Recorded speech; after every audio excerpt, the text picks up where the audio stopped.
Taking the stage is William Malik, VP of Infrastructure Strategies at Trend Micro. Bill will be presenting Small Step or Giant Leap, Cyber and Policy Progress Towards Satellite Security. All right. Well, thank you very much. I'm very happy to be here. Since I'm the last one between us and drinks, we'll try and make this not go too long. In the course of this talk, we're going to have three sections. First, we're going to talk about satellites, which is the cool, fun part of the talk, and one of my two favorite charts is in there. There are two important charts in this, and the first one is going to be on the communication systems between the Hubble and the ground station, because when you see the complexity of that, you'll understand the problem that shows up in the second part of the talk, which is the amazing range of vulnerabilities in satellite systems as we have them today. The third part of the talk, we'll talk about what we can do to solve the problem.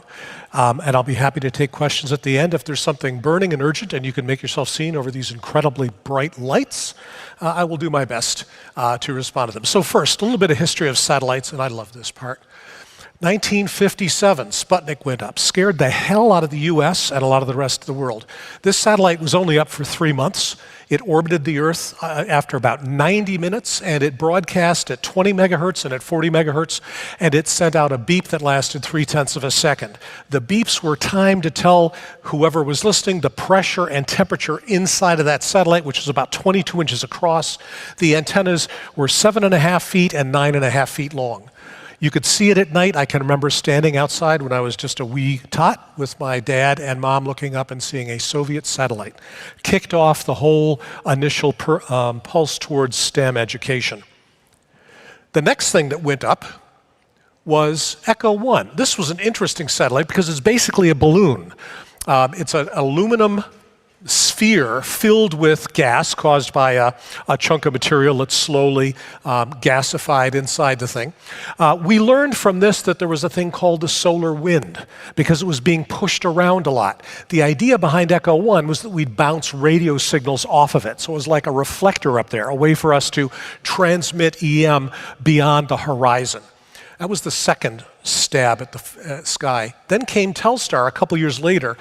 The circles in the center on the equator of this thing are actually hyperbolic horns, which are used for transmitting and receiving telephony.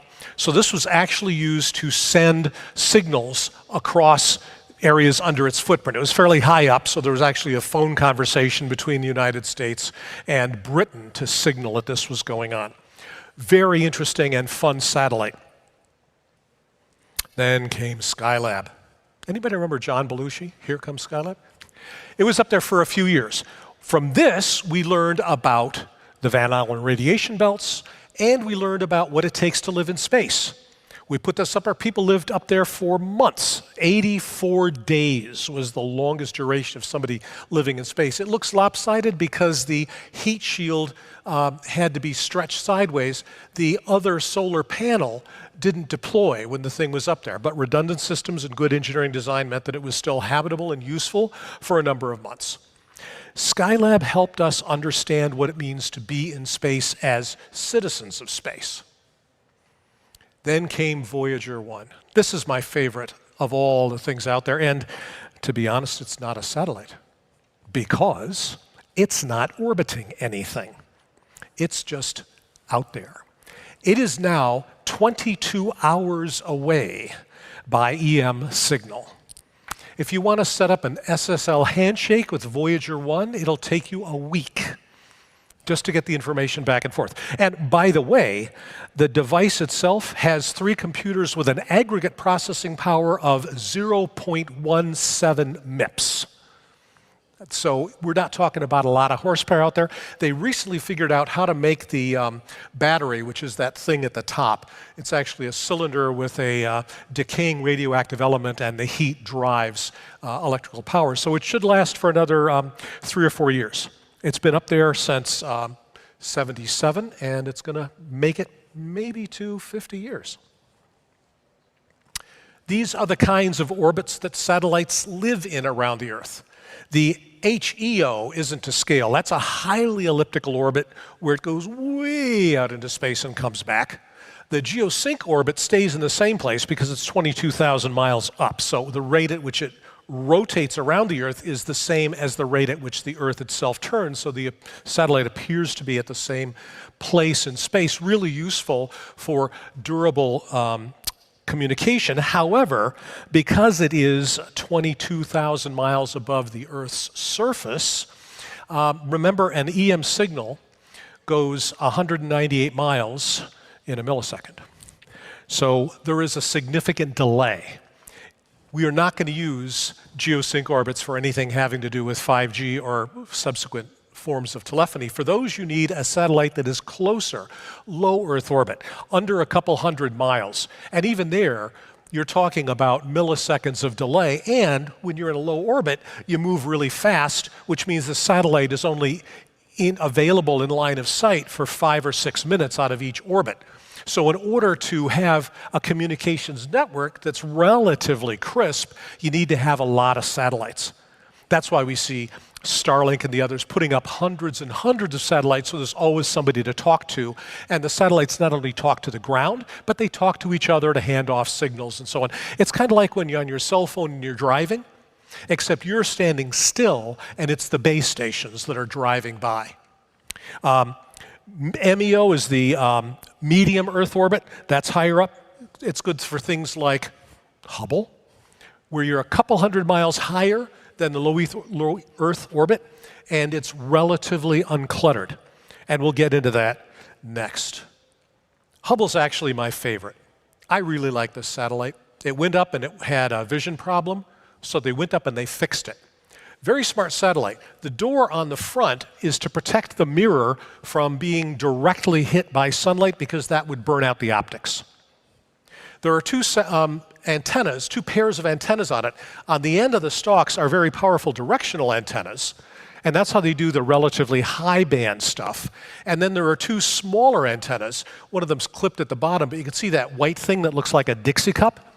That's the broadband lower spectrum, lower bandwidth antenna, and that's used for signaling and direction. Now, moving this thing is an interesting problem. There are no rockets or jets on that because its job is to look at space, and if it had some kind of propulsion system, it would produce a cloud of dust, which would travel around it and obscure its vision.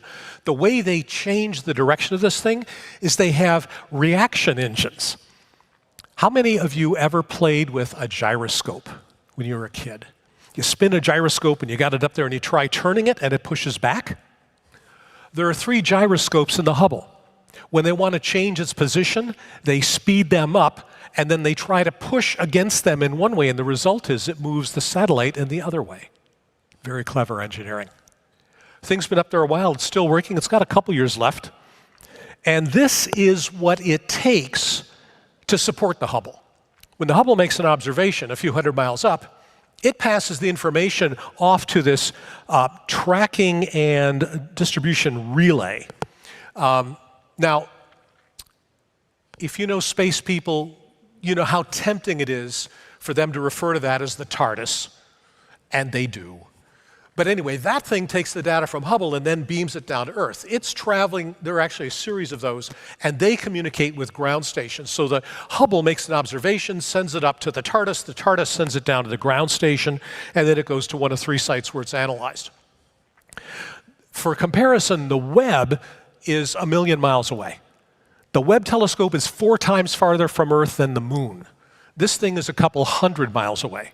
So Webb is a much, much different process, but it uses the same links to get the information back to the Earth. And I mentioned this network of ground stations. Here they are. There's roughly a dozen of them. And the point of these is that there is a satellite in geosync, so 21,000 miles up, that talks to the Hubble, tells it where to move next, and then beams information down. There are 3 locations on the Earth that pick that stuff up, one in Maryland, one out in, I think it's Guam. The point is that this is a rather complex network. So in sum, this is what the TARDIS does. This is a really complex piece of gear. It's a beautiful satellite. Solar panels for power, space-based ground links, high frequency, 3 frequency stuff, Single axis antenna, multiple axis, omnidirectional. The thing's got redundant systems on top of redundant systems. It's going to be up there for a long, long time. They're now into third generation of TARDIS. So what's the story with satellites today? Well, this is what we use them for. We use them to talk to each other. They talk to themselves. We use them to look at what's going on the planet. We use satellites to figure out what the weather's going to be like. We use satellites to figure out if there is an agricultural problem. They can detect changes in foliage to tell us if there is some kind of a disease or a pest infestation. They're also used, obviously, for military purposes to figure out where the bad guys are, where our guys are, and so on. And we use them for science, taking a look out there and seeing what out there has to tell us. Simplifying the design from Hubble and generalizing it, this is what a satellite network looks like. You have ground stations for the purpose of getting data from the satellites. You have other ground stations for the purpose of telling the satellite what to look at next. And you have the satellite itself with all of its multiband connectivity. Now, for illustrative purposes, the links that are vulnerable to hacking are shown in this diagram in gray and black. Everything's vulnerable. And the sad news is, I gave a version of this talk 4 years ago at RSA, and it's only gotten worse. So here are the unintentional threats to satellites, the thing that can go bad because things go bad. You can have people attacking the ground stations and the data links. You can have satellites attacking other satellites. The command and control networks are so vulnerable. Now, there is an unintentional threat which isn't described on this chart, but which became extremely relevant the month after that talk, and that is that GPS satellites, the first generation of them, had a 10-bit counter to count the number of weeks from the beginning of time. Now, if you're a Unix person, you know the beginning of time is January 1980. And if you've worked with binary much, you know that 10 bits gets you to 1024. Now, quick question, if there are 52 weeks in a year, and you can get to 10,024, guess what happens after about 19 years and 6 months? The counter rolls over. So the counter rolled over in August of '99, and nobody really cared, because there wasn't much using it. The counter rolled over again in April of 2019. 14 aircraft of the 767 and 77 variety were grounded because the pilots noticed when powering up the system that it said today's date is August 1999. And if you're a pilot, you rely on the instrumentation to tell you things like how fast you're going, what direction you're going, how high you are above, and what the time is. And if the console is telling you that it is 20 years ago, that is a good reason to ground that plane. So 14 planes were grounded. In the city of New York, their city-free Wi-Fi was down for a week because it also was tied to a GPS satellite that had the 10-bit defect in it. Also, in New York, they have automated systems to run the traffic signals based on the volume of cars on the road. That was also knocked out. So they fell back to a standard, 60 seconds on, 30 seconds green, 15 seconds of yellow, and so on, causing a certain amount of deterioration. Also, the New York City police couldn't run plates because that communication system was also tied to this. So how did they fix it? They reset the baseline for the counters.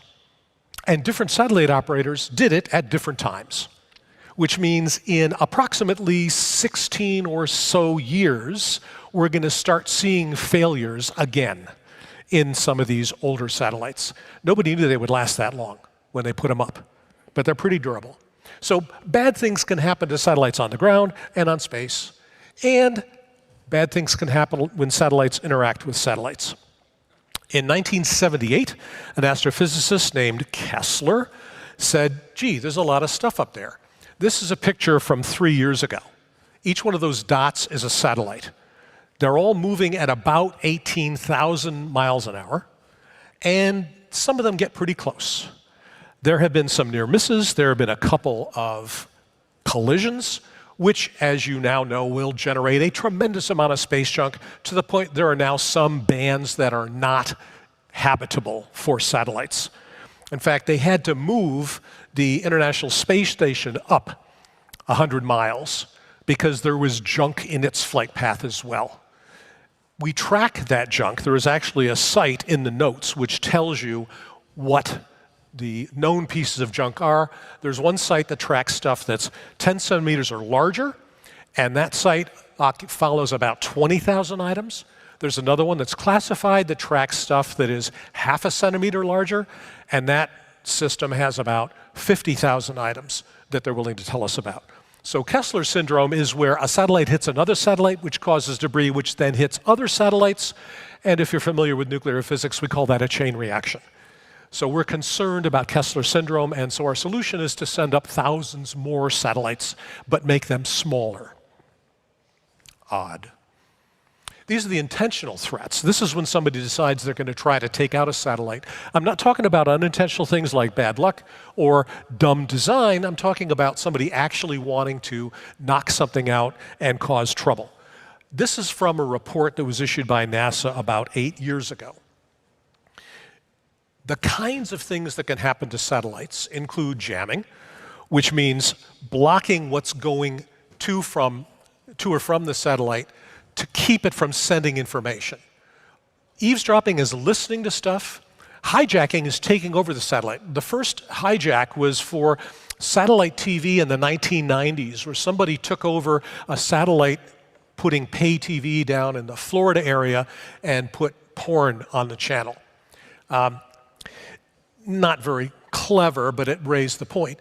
And then we also have attacks against ground station and attempts to overwhelm it. There are ways to counter these things, and I'll talk about those in a second. But the point is, it's just out there, it's a relay. Satellites are thought of from an engineering perspective as just a bent pipe. You get a signal coming in here, you send it down there.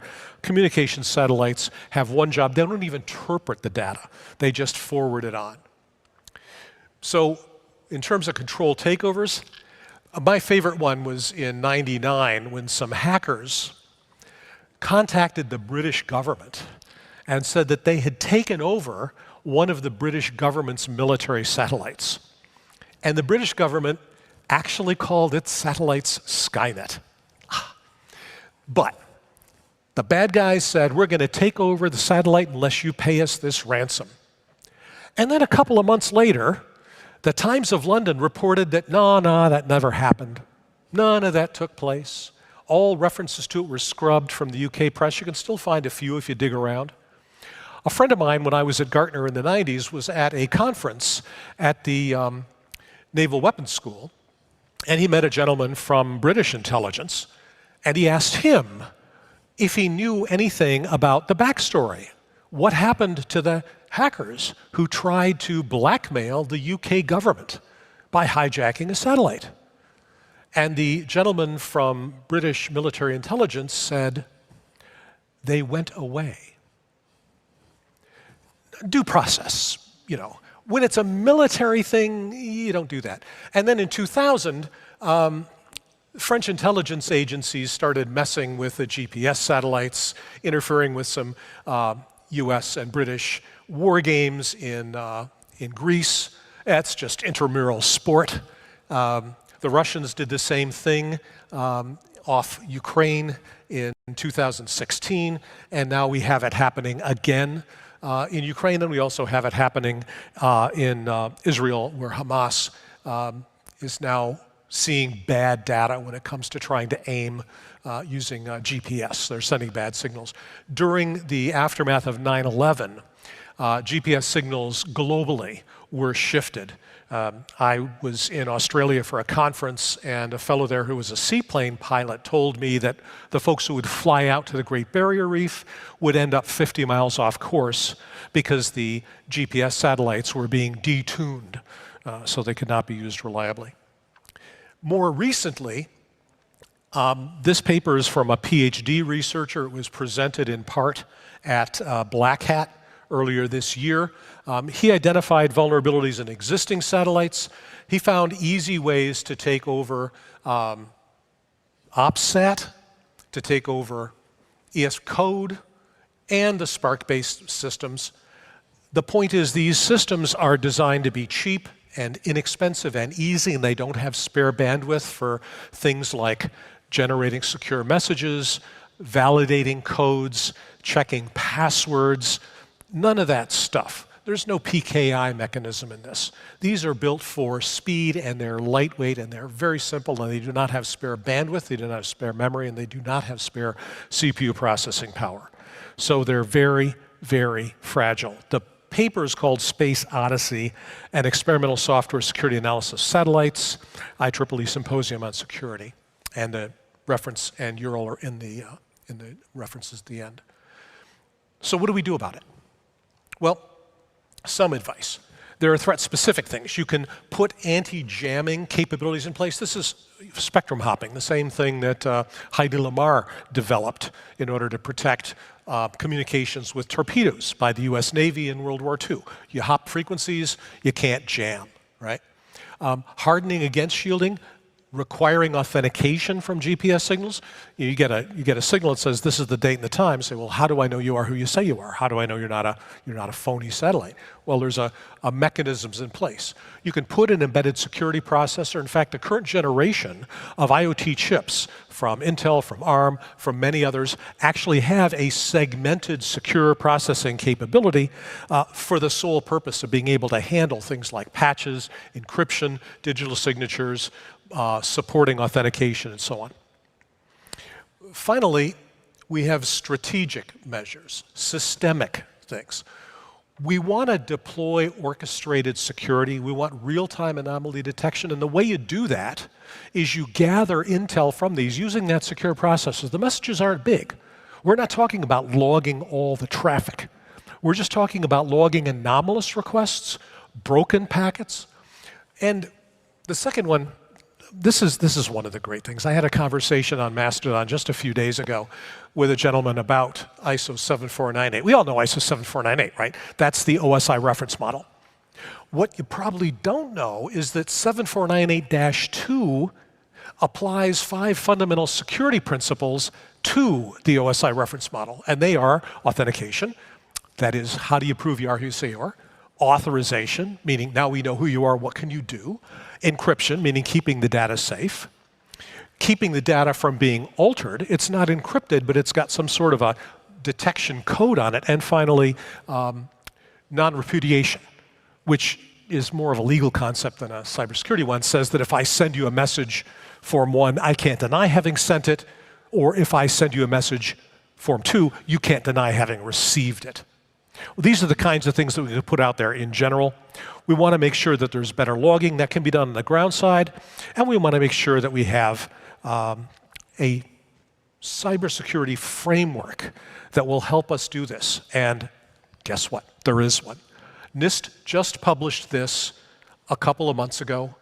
It's the, apologize for the initials, it's the Hybrid Security Network Cybersecurity Framework. And if you've done any work with cybersecurity frameworks, this is a pretty good one. These are the categories. And for each one of these, it allows you to take a look at your program and to say, what are we doing about identification? What are we doing about detection? What are we doing about response? What are we doing about recovery? I mean, this is basically a 21st century version of the good old BS 7799 standard from about 30 years ago. Now, if you travel around information security circle, you'll find there are a lot of people who helped develop BS 7799.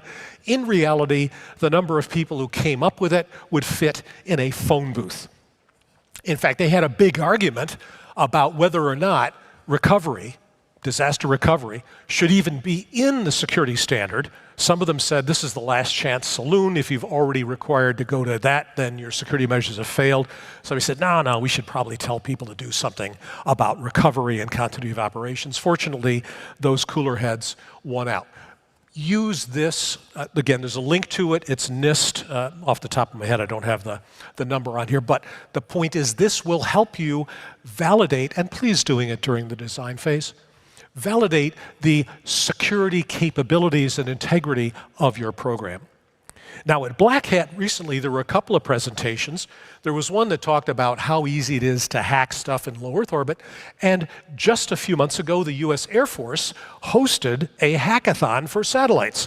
And that's a picture of one of the winning teams. That was the satellite. It's not much bigger than a shoebox. And the point was to take over the satellite and demonstrate your success by having it take a picture of something on Earth. A lot of people won. It is very easy to do. These systems are simple, they are fragile, they are brittle, the protocols are not mature, and satellites are just big IoT devices. They're just a little harder to service than some of the other ones.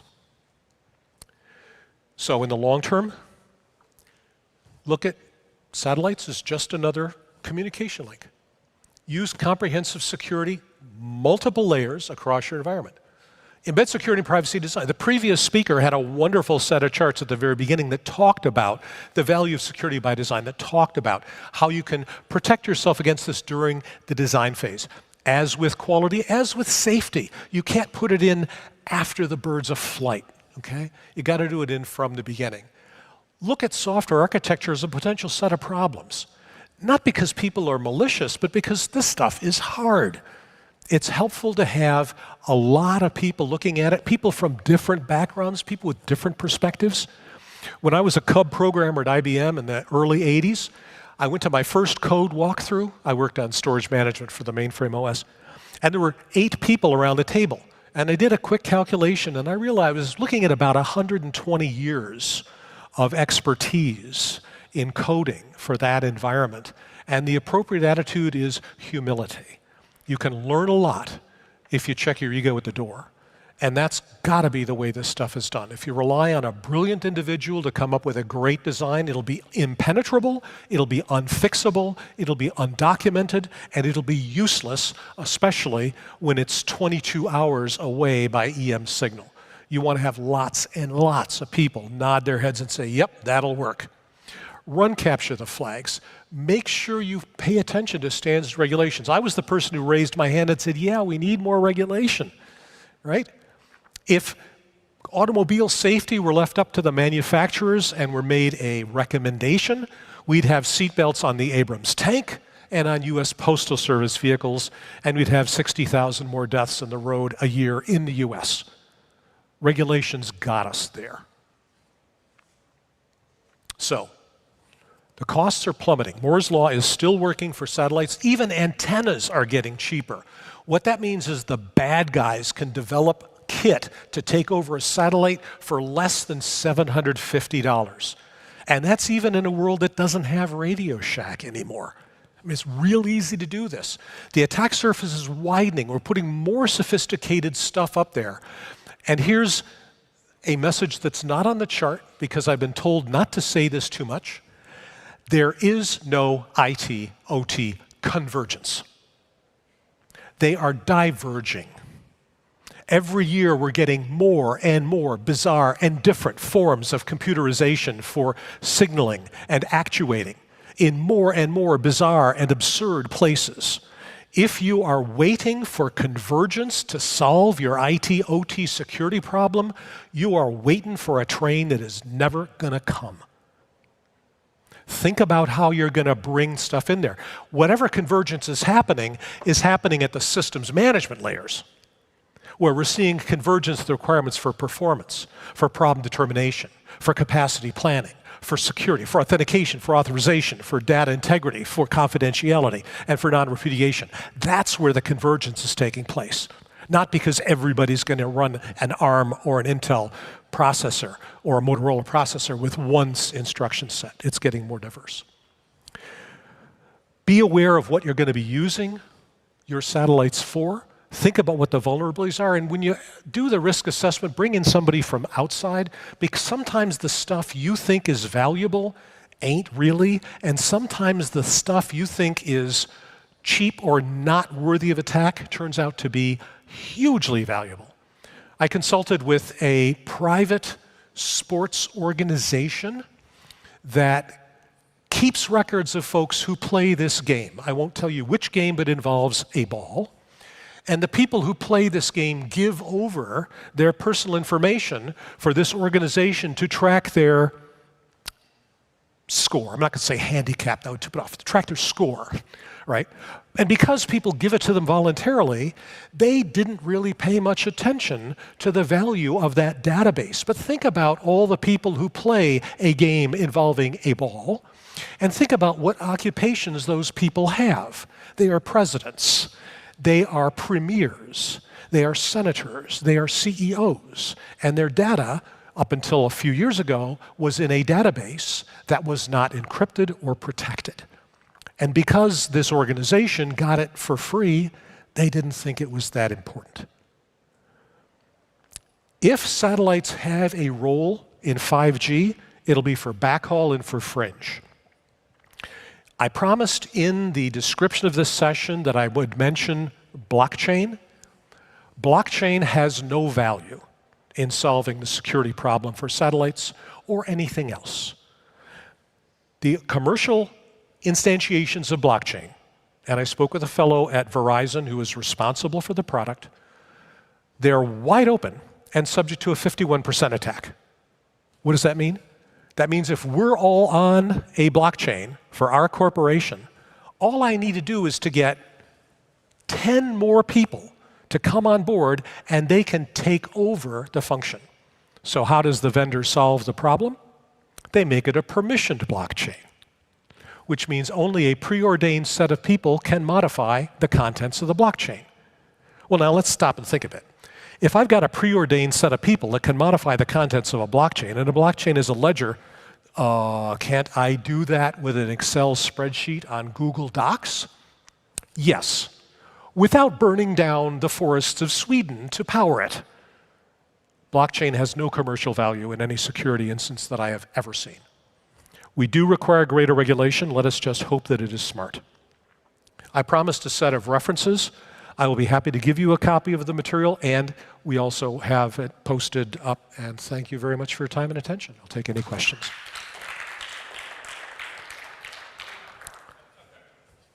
Go ahead.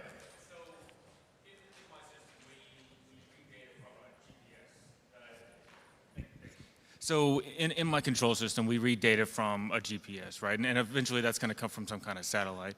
So should I be considering that an untrusted network connection? Is it possible for that to compromise my control system if I don't have some kind of protection in place? Basic GPS is not protected. There are a new generation of GPS with an alternate protocol, which will allow you to authenticate the source of the material. But for the time being, if you are making critical decisions based on GPS-based information, you should have a backup plan. Captain of a ship in the Black Sea noticed that his GPS told him that he was on course, but he was actually at that moment 20 miles inland. So the captain turned off the GPS, and he used the same reckoning that every captain has used on every ship since, you know, the Polynesians were finding their way to Easter Island looking at the stars and the horizon. So yeah, do not believe what you see from a GPS. I mean, it's not as bad as stuff you find on the internet generally, but it's close. It's not Wikipedia, which is a faith-based encyclopedia, but it's close. If you're relying on GPS, find an alternate channel to validate it or use the advanced protocols that are coming out. Okay, thank you. 2 questions. Sure. First question, is there an international governing body that determines how Earth orbit is used by satellites?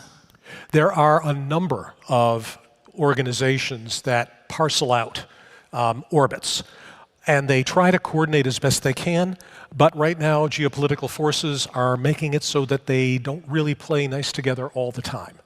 So you sort of have to figure out which camp you want to align and conform with. There's the US GPS, I'm trying to remember the name of the European one, and the Chinese and the Russians are each setting up theirs as well. So there are a couple of different ones up there. What you need to do is pick the one you're going to be involved with, get into that program, and then be very careful to be aware of incursions from parallel bodies with other backers. And the second question is really a sci-fi question. I mean, is there such thing as a weaponized satellite? Is there such a thing as a weaponized satellite? Yes. There are three kinds of weaponized satellites. There are the simple kinetic satellites where you drive it into another satellite. There are satellites that can use pulse, EMP weapons, to disable satellites within a certain domain. And there are satellites that can fire high-power lasers. The latter, those of you who are students of history, remember in the early 80s, it was called Star Wars. That was the Reagan initiative to try to shoot down missiles as they were being launched from space. The details on how far along those programs are classified, but I can think of no reason to believe that there are not such capabilities overhead right now. I know there are conventions and treaties saying nobody would ever do that, but I have relatives on my mother's side who are Native Americans, and so they know the value of treaties. Understood. Thank you. Thank you. Sure. So I work in offshore drilling, and those platforms connect to the outside world via satellite, right? And right now, those satellite connections have low bandwidth, and they're terribly unreliable. They drop out all the time. Yeah. My question was, do you foresee that connectivity getting better over time, or is this kind of just a it is what it is situation? Well, that's the goal. The problem is how do you improve the connectivity for satellite communications? And the solution that most people have landed on is put up a lot of satellites. So if the signal, that one's bad, you can use that one, or this one's coming into view in a minute. Right? So they orbit typically at low Earth, it's going to be like 90 minutes to 120 minutes, and they're overhead for 3 to 5 minutes at a time. So you put up, 1,000 of them, which means at any point in time, there's going to be a handful that are within line of sight from where you are. And if there's a tree limb here, you'll get it over there. You broadcast to all of them. You get a response from all of them. It's kind of like, basic internet communications. You send the packet every which way, and it gets reflected and bounced back, and hopefully it gets assembled in the right order at the other end. But yeah, that's the only strategy we have right now. Again, power is at a premium. So you can't really add the wattage to these things. I mean, Voyager, with 22 hours away, I guess that's like 14 billion miles. That's got a 250 watt power source, and not all of it goes to broadcast. So it is really, really faint. You have to have a big antenna to hear it. Larger antenna can help.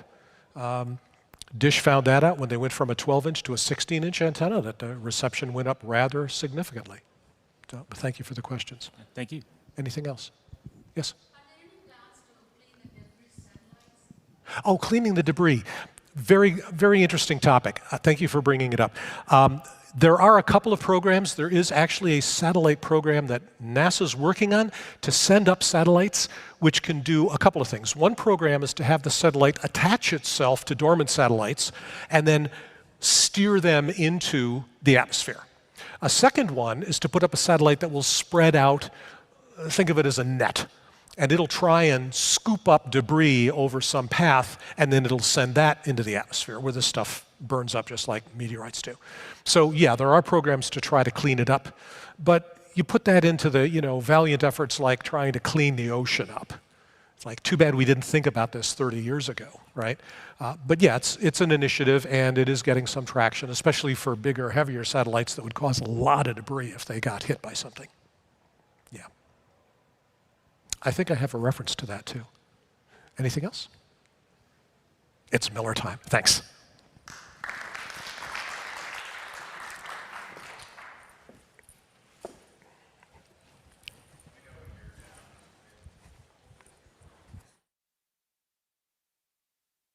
The fun isn't over yet. Join us for our party at South City Kitchen. Enjoy sophisticated Southern cuisine and cocktails while you celebrate the end of another successful day at the ICS Cybersecurity Conference. The reception begins at 6 p.m. and is a short walk down Peachtree Road. Your badge is your ticket in. See you there.